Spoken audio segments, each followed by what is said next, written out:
Learners, आज हम लोग जो आप लोगों का मातृभाषा यानी कि जो हिंदी का सब्जेक्ट होता है, जिस कक्षा 10वीं का हिंदी का फाइनल परीक्षा 2023 में होने वाला है, जो 20 फरवरी को होने वाला है। तो 20 फरवरी के एग्जाम में जो गेस और जो बार बार रिपीट होने वाला प्रश्न है, तो वैसे ऑब्जेक्टिव क्वेश्चन को लेकर चले। अगर आप लोग चाहते हैं कि अपने एग्जाम में जाकर डिटो प्रश्न को छाप देना, तो जो भी क्वेश्चन मैं आज करवाने वाला हूं, सभी क्वेश्चन को आप लोग डिटो रख लीजिएगा, क्योंकि यह सभी जो प्रश्न है ना, वह बार बार रिपीट होता है। तो इस बार भी वह क्वेश्चन छपेंगे ही छपेंगे। तो फटाफट से क्वेश्चन की ओर बढ़ते हैं और एक एक प्रश्न को ना आप लोग घोर कर पी जाइएगा।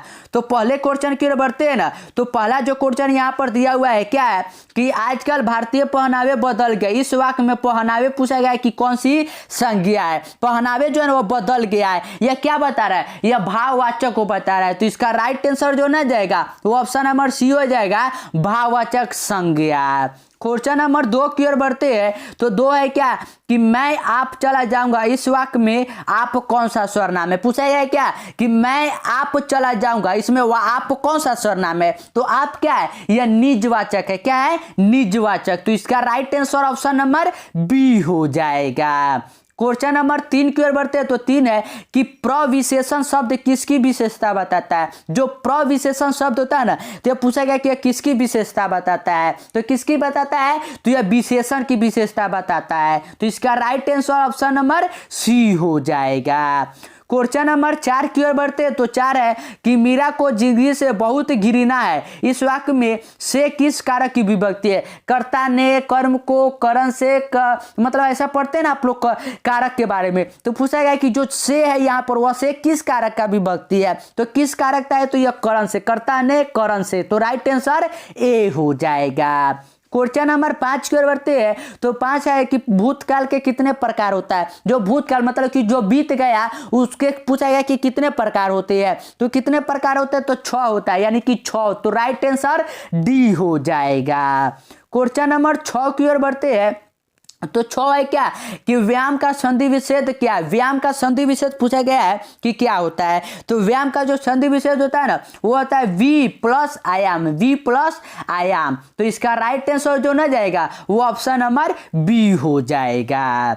क्वेश्चन नंबर 7 की ओर बढ़ते। तो 7 है कि नीरव का संधि विच्छेद क्या है। नीरव का संधि विच्छेद पूछा गया है कि क्या है। तो इसका जो संधि विच्छेद होगा ना, हो जाएगा नी प्लस रव। तो इसका right answer option number B हो जाएगा।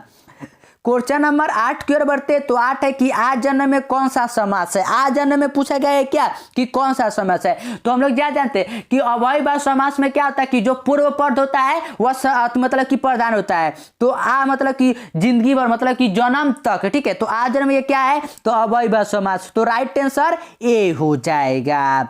क्वेश्चन नंबर 9 की ओर बढ़ते। तो 9 है क्या कि जन्म मरण में कौन सा समास। तो ये तो सिंपल है। मैंने क्या होता है, किसी भी शब्द के बीच में अगर यह हाइपन हो तो वह कौन सा होगा? तो वह द्वंद्व समास होगा। तो इसका right answer option number A हो जाएगा। क्वेश्चन नंबर 10 की ओर बढ़ते हैं। तो 10 है क्या कि निस्तेज में कौन सा उपसर्ग है। तो उपसर्ग क्या होता है? जो किसी भी शब्द के पहले आता है। तो निस्तेज, निस्तेज को अगर आप लोग मतलब तोड़िएगा ना, तो यह क्या आएगा कि निस प्लस तेज। तो इसका क्या होगा? उपसर्ग निस। तो राइट आंसर सी हो जाएगा। क्वेश्चन नंबर 11 की ओर बढ़ते। तो 11 है कि बुढ़ापा में कौन सा उपसर्ग है। बुढ़ापा में पूछा गया है कि कौन सा उपसर्ग है। तो उपसर्ग क्या होता है? जो किसी भी शब्द से पहले आता है वही क्या होता है? बुढ़ापा, ठीक है। यहाँ पर उपसर्ग नहीं होना चाहिए, यहाँ पर प्रत्यय होना चाहिए, क्योंकि सब में प्रत्यय बैठा है। तो बुढ़ापा आप लोग तोड़ कर देखिए, बुढ़ापा लास्ट में क्या आएगा? आपा। तो इसका प्रत्यय आपा हो जाएगा। क्वेश्चन नंबर 12 की ओर बढ़ते हैं। तो 12 है क्या कि निम्नलिखित शब्दों में कौन सा शुद्ध शब्द है। उच्च श्वास जो होता है ना, उच्च श्वास। तो इसका पूछा गया क्या कि शुद्ध शब्द क्या होगा। तो इसका शुद्ध शब्द जो ना जाएगा वो जाएगा उच्च, उच्च छवास। तो राइट आंसर बी हो जाएगा। क्वेश्चन नंबर 13 की ओर बढ़ते। तो 13 है कि निम्नलिखित शब्द में कौन सा शब्द शुद्ध है। शुद्ध पूछा गया कि जो चरमोत्कर्ष होता है ना, तो चरमोत्कर्ष का शुद्ध शब्द क्या होगा। तो चरमोत्कर्ष का जो शुद्ध शब्द है ना, वो ऑप्शन नंबर ए है, ठीक है। तो राइट आंसर ए हो जाएगा। क्वेश्चन नंबर 14 की ओर बढ़ते। तो 14 है क्या कि निम्नलिखित वाक्यों में कौन सा वाक्य शुद्ध है। इन चारों वाक्यों में पूछा गया कि कौन सा वाक्य जो है ना वह शुद्ध है। तो कौन सा वाक्य शुद्ध है? तो याद रखिएगा कि ऑप्शन नंबर सी है शुद्ध है कि फूलों की एक माला ला दीजिए। तो राइट आंसर सी हो जाएगा। क्वेश्चन नंबर 15 की ओर बढ़ते तो 15 की अक्कल पर पत्थर पड़ना मुहावरे का सही अर्थ है। अक्कल पर पत्थर पड़ना ये तो सिंपल सा मुहावरा है। मतलब क्या है कि किसी भी व्यक्ति का अगर बुद्धि भ्रष्ट हो जाए, वो मतलब काम नहीं कर पा रहा है, तो वो क्या है कि अक्कल पर पत्थर पड़ना। तो राइट आंसर सी हो जाएगा, बुद्धि भ्रष्ट होना। क्वेश्चन नंबर 16 की ओर बढ़ते हैं तो 16 है कि आधुनिक सभ्य समाज श्रम विभाजन को क्यों आवश्यक मानता है। जो श्रम विभाजन और जाति प्रथा चैप्टर पढ़े ना, जिसके लेखक है भीमराव अम्बेडकर जी, तो उसी के बारे में पूछा गया कि सब जो आधुनिक सब समाज वो श्रम विभाजन को क्यों आवश्यक मानता है। क्यों मानता है? कार्य कुशलता के लिए मानता है। तो राइट आंसर ए हो जाएगा। क्वेश्चन नंबर 17 की ओर बढ़ते तो 17 की श्रम विभाजन और जाति प्रथा पाठ बाबा साहेब के किस भाषण से संपादित अंश है। ये कौन से भाषण से संपादित है? तो याद रखिएगा कि एनहिलेशन ऑफ द कास्ट का। तो राइट आंसर सी हो जाएगा। क्वेश्चन नंबर 18 की ओर बढ़ते तो 18 है कि ऐसे ही लड़के आगे चलकर गुंडे चोर डाकू बनते हैं। यह पंक्ति कहानी के किस ने कही है। आप लोग 20 के दांत पढ़ते हैं, उसमें क्या है कि सेन साहब के एक नए गाड़ी आता है, तो मदन जब आता है तो वो उसके गाड़ी को देखते रहता है, तो क्या है कि सेन साहब उसको ढकेल देते, तो वह घूरने लगता है। तो अभी क्या है कि सेन साहब कहते हैं कि ऐसे ही लड़के आगे चलकर गुंडे चोर डाकू बनते हैं। तो कौन कहता है? तो सेन साहब। तो राइट आंसर सी हो जाएगा। क्वेश्चन नंबर 9 की ओर बढ़ते तो 9 है कि किसके अध्ययन क्षेत्र में भारत के कारण नौ जीवन संचार हो चुका है। किसके मतलब कि अध्ययन के क्षेत्र में ना भारत के नौ जीवन का हो चुका है। तो किसमें? तो याद रखिएगा कि नीति कथा में। तो राइट आंसर बी हो जाएगा। क्वेश्चन नंबर 20 की ओर बढ़ते तो 20 इस प्रकार से है कि सहजात वृत्तियां किसे कहते हैं। सहजात वृत्तियां पूछा गया कि किसे कहते हैं। तो किसे कहते हैं? तो यह अनजान स्मृतियों को कहते हैं। तो राइट आंसर बी हो जाएगा। क्वेश्चन नंबर 21 की ओर बढ़ते तो 21 है कि नागरी लिपि के आरंभिक लेख हमें कहाँ से मिले हैं। नागरी लिपि का जो आरंभिक लेख है तो वो पूछा गया कि यह कहाँ से मिले हैं। तो यह कहाँ से मिले हैं? तो याद रखिएगा कि यह दक्षिणी भारत से मिले, ठीक है, यानी कि साउथ इंडिया से मिला है। तो राइट आंसर सी हो जाएगा।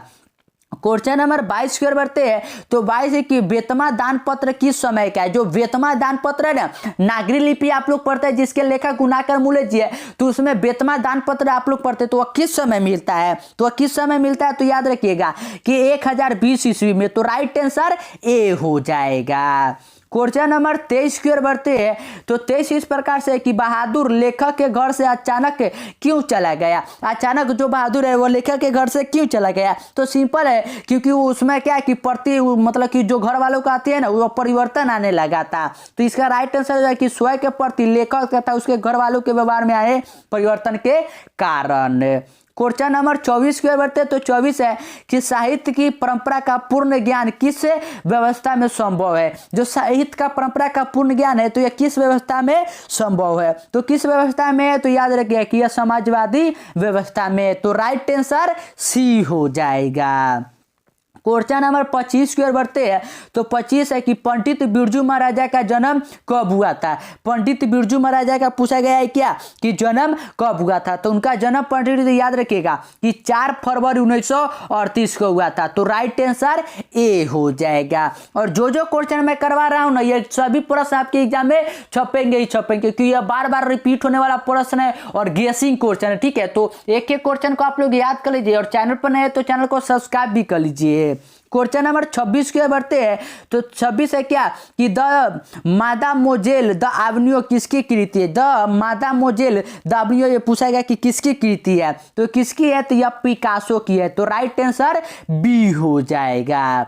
क्वेश्चन नंबर 27 की ओर बढ़ते हैं तो 27 है कि लाल शत्रु का धार्मिक उपयोग कब से कब तक होता रहा। जो लाल शत्रु था तो इसका उपयोग धार्मिक में मतलब कब से कब तक होता था। तो ये बताया लेखक ने कि 14वीं सदी से लेकर फ्रेंच की क्रांति तक। तो राइट आंसर डी हो जाएगा। क्वेश्चन नंबर 28 की ओर बढ़ते हैं तो 28 है क्या कि मछली कहानी में किस वर्ग का चित्रण है। जो मछली कहानी है इसमें किस वर्ग का चित्रण है। तो इसमें क्या है कि जो निम्न मध्यवर्गीय वर्ग है इसके बारे में चित्रण है। तो राइट आंसर सी हो जाएगा कि निम्न मध्यवर्गीय परिवार का।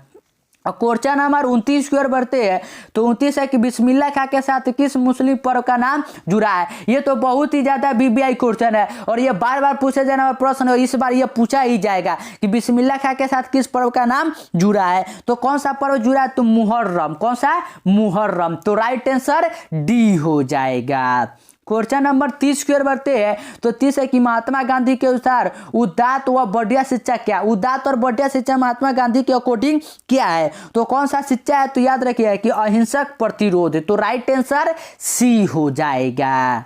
क्वेश्चन नंबर 31 की ओर बढ़ते हैं।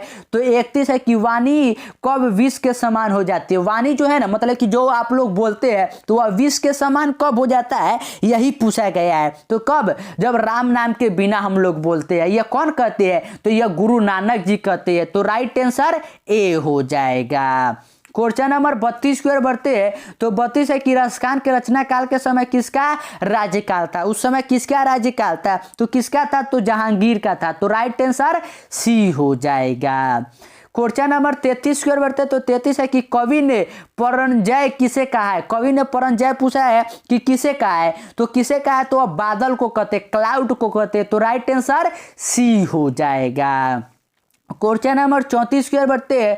तो 34 है कि प्रेमगन अपना आदर्श किसे मानते थे? जो बद्री नारायण प्रेमगन जी थे ना, तो अपना आदर्श किसे मानते थे, यही पूछा गया है। तो वह बार बार बताते हैं कि भारतेंदु हरिश्चंद्र वो अपना आदर्श मनाते हैं। तो राइट आंसर डी हो जाएगा। क्वेश्चन नंबर 35 की ओर बढ़ते हैं। तो 35 है कि भारत माँ के श्रेष्ठ मुख की तुलना कवि ने किससे की है? जो भारत माँ के श्रेष्ठ मुख है ना, तो उनकी तुलना कवि ने किससे किया है? तो यह की है छायायुक्त चंद्र से। तो राइट आंसर डी हो जाएगा।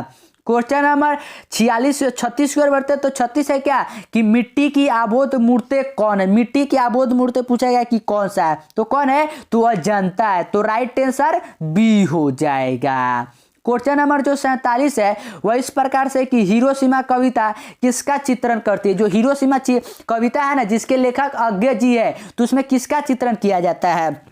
तो सिंपल है कि उसमें किसका चित्रण होता है कि जैसे आधुनिक सभ्यता में लोग क्या करें कि परमाणु बम हथियार बनाकर मानवीय विभीषिका कर रहे हैं। तो राइट आंसर डी हो जाएगा कि आधुनिक सभ्यता के दुर्दांत मानवीय विभीषिका का।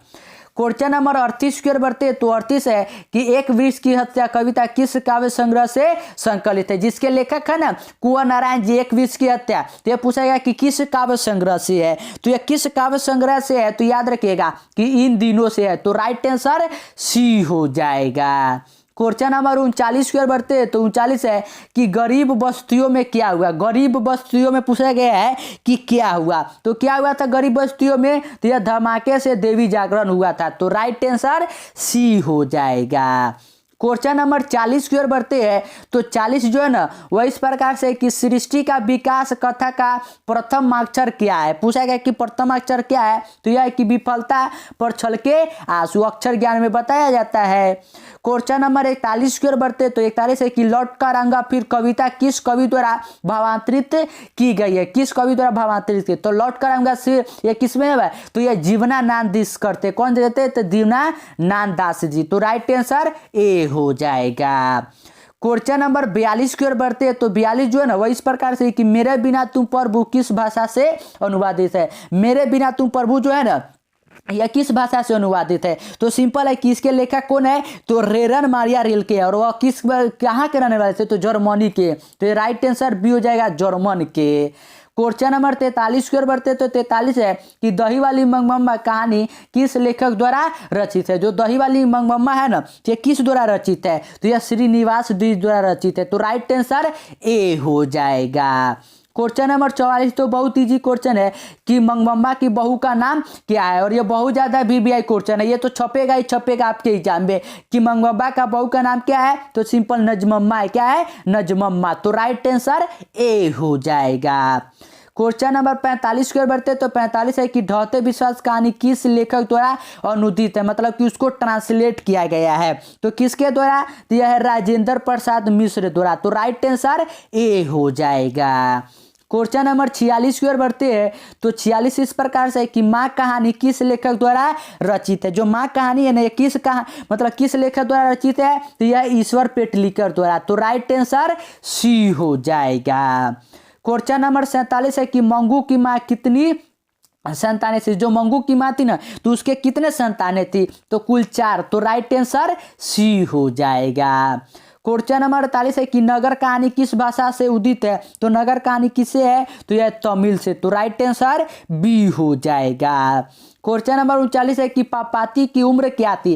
पापाती की उम्र क्या थी पूछा गया है। तो कितना था? तो 12 वर्ष। तो राइट आंसर सी हो जाएगा। और क्वेश्चन नंबर जो 50 है वह है कि धरती कब तक घूमेगी कहानी किस लेखक द्वारा अनुदित है? तो धरती कब तक घूमेगी किसके द्वारा अनुदित है ना? तो इसका आंसर आप लोग क्या करिएगा कि कमेंट सेक्शन में बताइएगा। ठीक है, इसका आंसर आप लोग कमेंट सेक्शन में बताइएगा। और जो क्वेश्चन मैंने आप लोगों को करवाया ना, ये सभी क्वेश्चन को आप लोग रट जाइए, क्योंकि डिट्टो आपके एग्जाम में छपने वाले हैं। और चैनल पे नए तो चैनल को सब्सक्राइब भी कर लीजिएगा।